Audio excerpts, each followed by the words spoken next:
o grupo terrorista Hamas perdeu o controle de Gaza. Quem diz isso é o ministro da Defesa de Israel, Yoav Gallant. Mas agora, quais seriam os próximos passos do conflito? Para tentar responder esta e outras perguntas, o JR Mundo recebe hoje o pesquisador e também professor da USP, Samuel Feldberg. Professor, seja muito bem-vindo ao nosso programa. Obrigado pelo convite. Toda quinta-feira, a partir das 7h30 tem um episódio novo do JR Mundo nas plataformas digitais da Record. Tem ainda a versão em podcast. Basta você acessar o aplicativo da sua preferência que nós estamos por lá. Professor, a partir do momento em que o ministro da Defesa faz essa declaração, de fato, o Hamas perde o controle de que parte de Gaza? O Hamas está sendo atacado em praticamente todas as frentes. O objetivo é fazer a operação da forma mais efetiva possível para eliminar a capacidade militar, a capacidade ofensiva dessa organização terrorista, e o que os israelenses fizeram baseado nas suas experiências anteriores e experiências em combates urbanos em outros cenários, como o que os americanos enfrentaram no Iraque, nas cidades de Fallujah, de Mossul, é entrar com forças terrestres depois de um bombardeio aéreo e ocupar o território fisicamente para garantir o acesso aos arsenais, aos depósitos de munição, aos locais de onde são lançados os foguetes pela organização. Por isso também foi solicitado aos civis da faixa de Gaza que se retirassem do norte, onde estão as maiores instalações da liderança do Hamas, e é lá que o exército israelense vem atuando por terra. Por enquanto ainda não completaram a evacuação de todos os civis que estão lá, não completaram a ocupação daquela parte do território e, por isso, a faixa de Gaza como um todo ainda não está liberada, mas o norte da faixa de Gaza, onde se concentram as atividades de uma parte da liderança e dos terroristas do Hamas, essa sim vem sendo progressivamente eliminada durante essa última semana. Professor, o próprio primeiro-ministro de Israel, Benjamin Netanyahu, declarou há algumas semanas que seria um conflito longo. Isso, de certa forma, como é que nós podemos entender, mediante essa declaração do ministro da Defesa? O conflito ainda de fato será longo ou já podemos imaginar até que estaríamos caminhando para um fim, já que, pelo menos a parte norte, o Hamas já perde boa parte da sua força?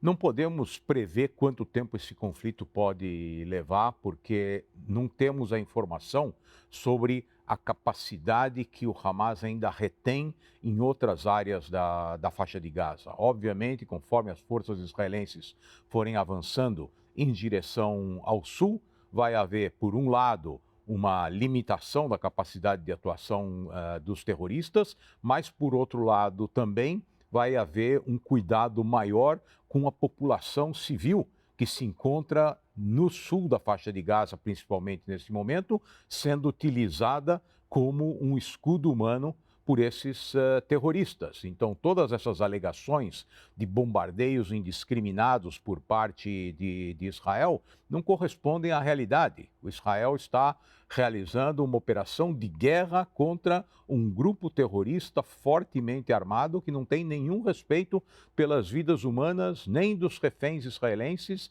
e nem da própria população que supostamente eles representam. Então, o que diferencia essa ação de Israel de ações anteriores, em rodadas anteriores de conflito, é que nas rodadas anteriores de conflito o objetivo era diminuir a capacidade de atuação dos terroristas, eliminar uma parte dos seus arsenais, mas eram operações militares. E agora nós estamos falando de uma guerra total com o objetivo de eliminar essa organização terrorista, e isso vai durar o tempo que for necessário para atingir esse objetivo.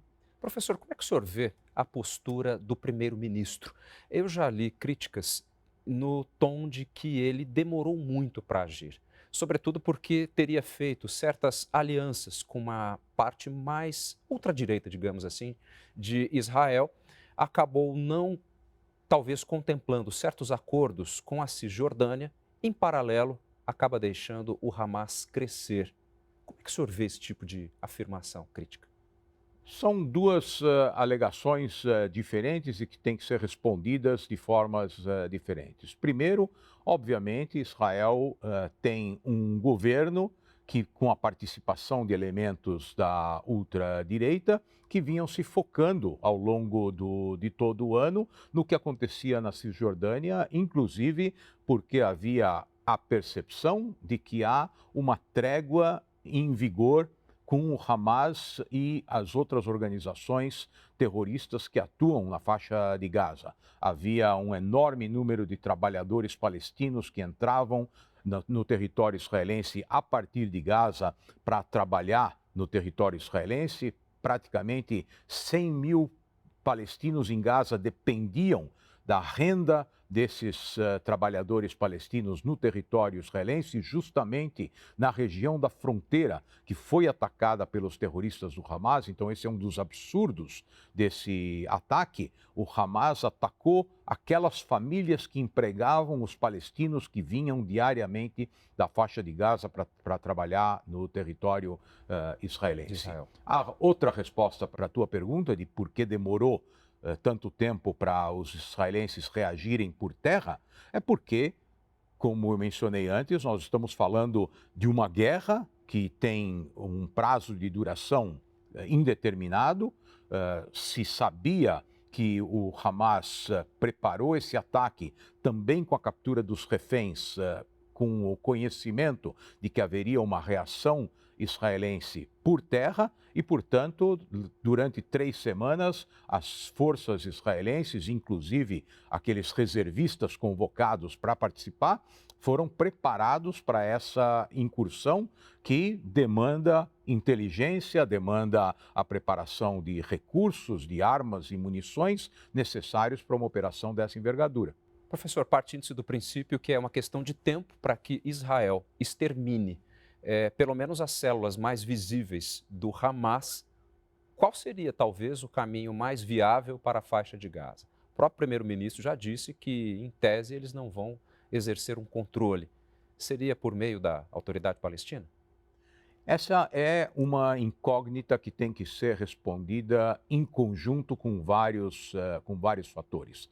A resposta definitiva é que o Hamas não vai ter capacidade nem militar e nem administrativa depois do encerramento desse conflito. Nós estamos vivendo numa região em que há 17 anos o Hamas controla um território e praticamente se tornou o governante de 2,3 milhões de palestinos que sofreram durante todo esse período o impacto das ações do Hamas. Nós temos ouvido mencionar termos como uma prisão a céu aberto,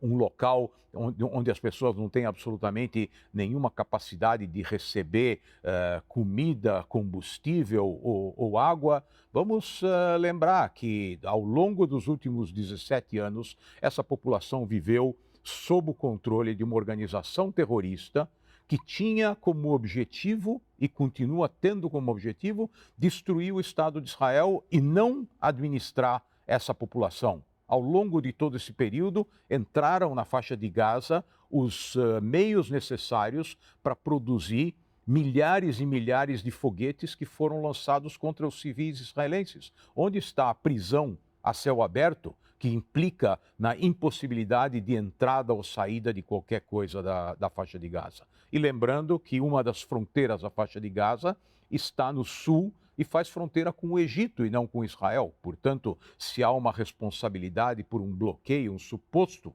bloqueio à faixa de Gaza, essa responsabilidade deveria ser, no mínimo, compartilhada com os egípcios. Professor, eu conversava há alguns dias também com outro especialista para uma reportagem para o Jornal da Record. E ele me dizia sobre como os líderes do Hamas recebem os seus financiamentos e, principalmente, a alta liderança vive em países vizinhos, vive num luxo absurdo e muito distante do terror e da política de morte que eles apregoam. E ele usou, inclusive, o termo que eles extorquem a população que vive ali na Palestina. Pensando nisso, a prisão a céu aberto que existe em Gaza dá a entender que não são os israelenses que promovem. Sem dúvida nenhuma, o estigma de que os israelenses bloqueiam a faixa de Gaza é algo que atende às ideologias daqueles que não se preocupam com a ação de grupos terroristas que têm por objetivo matar civis, matar, mutilar, sequestrar, violentar a população civil. Os líderes que se engajam nessas atividades, no caso do Hamas, estão divididos em uma cúpula política, que, como você mencionou, está no exterior, principalmente no Catar, mas a liderança militar que se engajou diretamente nos ataques do 7 de outubro, eles estão protegidos nos túneis que estão no subsolo da faixa de Gaza, onde eventualmente poderia se refugiar uma parte da população civil que está sujeita a bombardeios por parte dos israelenses que visam eliminar a capacidade militar do Hamas. Mas como em todo o relacionamento dessa liderança do Hamas com a população civil na faixa de Gaza, os líderes provocam os conflitos, se protegem e deixam que a população civil pague o custo dessas ações. Professor, foi bom o senhor tocar nesse assunto túneis, porque tem sido divulgado ataques a hospitais, o que é proibido, nós bem sabemos isso, por convenções internacionais. Só que Gaza tem uma particularidade. Um próprio soldado que serviu ao exército de Israel me explicou que existe uma cidade superficial em que se vê e a outra subterrânea. E essa subterrânea, por muitas vezes, ela tem células imensas debaixo de escolas, debaixo de hospitais, debaixo de mesquitas, o que torna uma entrada, uma guerra extremamente mais complexa. Sem dúvida nenhuma, nós estamos falando de novo, eu repito e insisto, estamos falando de uma organização terrorista que não tem absolutamente nenhum respeito pelos civis, nem por civis israelenses, como nós vimos nos eventos de 7 de outubro, mas também não pelos civis palestinos. Embaixo da faixa de Gaza, no subsolo da faixa de Gaza, foram construídos túneis com uma extensão de 500 quilômetros. Para dar para os telespectadores uma dimensão do que isso representa, é 5 vezes mais do que o metrô que existe na cidade de São Paulo. E são túneis enormes, com uma profundidade de em torno de 60 a 70 metros. Então, imaginem, tem que descer 20 andares para chegar até o nível em que esses túneis estão distribuídos, basicamente com o objetivo de proteger a infraestrutura de uma organização terrorista, os centros de planejamento, os centros de manutenção de armas, de produção de foguetes. E como foram construídos esses túneis? Esses túneis foram construídos com os recursos enviados para melhorar a condição de vida da população palestina. Esses túneis foram construídos com o aço e o cimento que deveriam ter sido usados para construir escolas, habitações, instituições de ensino para a população palestina, e isso, apesar de ter sido denunciado ao longo dos anos por Israel e pelas principais potências ocidentais, nunca foi investigado por nenhuma das organizações que se envolveu com esse apoio a uma organização terrorista. Professor, o Brasil, enquanto ocupante da presidência interina do Conselho de Segurança da ONU, propôs, inclusive, um acordo de paz, porém, nós sabemos todos que foi vetado pelos Estados Unidos. Como é que o senhor tem visto a postura diplomática do Brasil nesse sentido? O Brasil está tentando realizar ou se posicionar com um protagonismo que ele não tem capacidade nenhuma de protagonizar. O Brasil não tem capacidade de projetar poder. O Brasil é o presidente de temporário de um Conselho de Segurança onde o Brasil não tem direto a veto. E quando o Brasil faz uma proposta que não contempla a agressão do Hamas e nem o direito de um Estado democrático como Israel de se defender dessa agressão, obviamente essa proposta vai ser vetada pelos Estados Unidos e vai ser contemplada por países como a Rússia, que vem praticando o mesmo tipo de agressão contra a Ucrânia. Então o Brasil está se posicionando do lado errado, esse governo brasileiro não tem absolutamente nenhuma moral para exigir qualquer tipo de atuação por parte dos israelenses e deveria se preocupar em engajar o mundo que representa aqueles valores que Israel está tentando defender para se posicionar da forma correta. Aproveitando isso, professor, eu gostaria de perguntar para o senhor como é que o senhor viu as declarações do presidente Lula quando ele coloca no mesmo nível o terrorismo praticado pelo Hamas e as incursões militares de Israel? Olha, numa entrevista para um programa como o de vocês, eu tenho que me conter para não dizer realmente o que eu penso sobre uma declaração como essa do presidente Lula. Eu imagino que os nossos telespectadores conseguem avaliar o absurdo que representa colocar uma organização terrorista como o Hamas, que perpetrou os atentados de 7 de outubro. Professor, foram ataques de extrema violência, não? Sem dúvida, é alguma coisa que não aconteceu ainda em nenhum lugar do mundo desde os períodos medievais.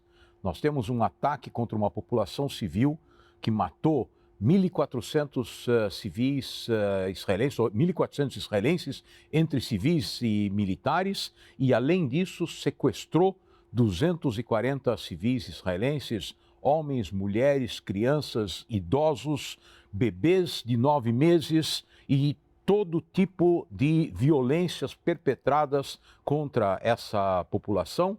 Para dar uma ideia para vocês do que isso representaria no Brasil, seria como se 4.000 brasileiros tivessem sido sequestrados por uma organização terrorista e estivessem em poder deles em algum lugar fora da fronteira brasileira. Portanto, o presidente Lula certamente tem toda a capacidade para discernir entre o que faz uma organização terrorista e o que faz um exército que tenta libertar os cidadãos do seu país que foram feitos reféns por essa organização. Professor, falando um pouco mais sobre a geopolítica da região, como se não bastasse o Hamas, tem ainda ao norte de Israel, consequentemente no sul do Líbano, o Hezbollah, que também desde o começo já se levantou. Paralelo a isso, nós tivemos em alguns momentos certos pronunciamentos, digamos assim, do Irã em favor desses grupos. Como é que o senhor vê essa situação agora? Porque parece-me que esses ânimos, de certa forma, já deram uma acalmada, ou não? Não, absolutamente. O Irã, assim como o Hamas e o Hezbollah, têm em comum o seu objetivo declarado de destruir o Estado de Israel. E essa é uma guerra latente que vem se estendendo há décadas. Então, isso não é um fenômeno recente. O Hezbollah tem tomado o cuidado de atacar Israel com parcimônia. Eles estão preocupados em não se engajar numa guerra total, porque em 2006 o Líbano sofreu o impacto de um ataque do Hezbollah e o país ainda não se recuperou do que aconteceu naquele conflito. O Irã sabe que se envolver diretamente nesse conflito, as forças americanas que estão no Golfo vão se engajar e impedir que o Irã participe diretamente. Então, há uma tensão muito mais ampla na região.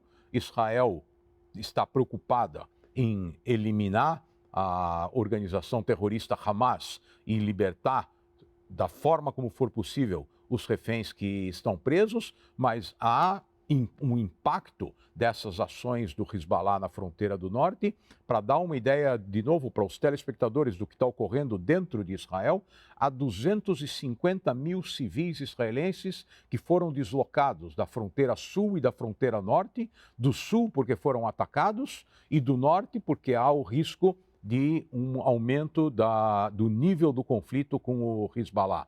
Isso significaria, na proporção de um país como o Brasil, 45 milhões de brasileiros fora das suas casas. É como se num sábado de manhã, as cidades do Rio de Janeiro, de São Paulo, Belo Horizonte, Curitiba, todas fossem evacuadas porque há uma ameaça de uma organização terrorista contra a população civil. Essa é a proporção do que está acontecendo em Israel. E se houver uma ampliação desse conflito, as Forças Armadas israelenses estão de prontidão, estão vigilantes, não vai ocorrer na fronteira norte o que ocorreu na fronteira sul, e certamente o Hezbollah e o Líbano, infelizmente, vão pagar um preço muito alto. Sobre uma possível solução, talvez a palavra seja um pouco até ingênua, mediante um período tão tenso que nós temos vivido ultimamente. Mas como é que o senhor enxerga o Estado de Israel, um possível Estado palestino, tendo em vista que lá atrás os próprios palestinos não reconheceram Israel do momento da criação? Como é que o senhor vê essa circunstância, hein?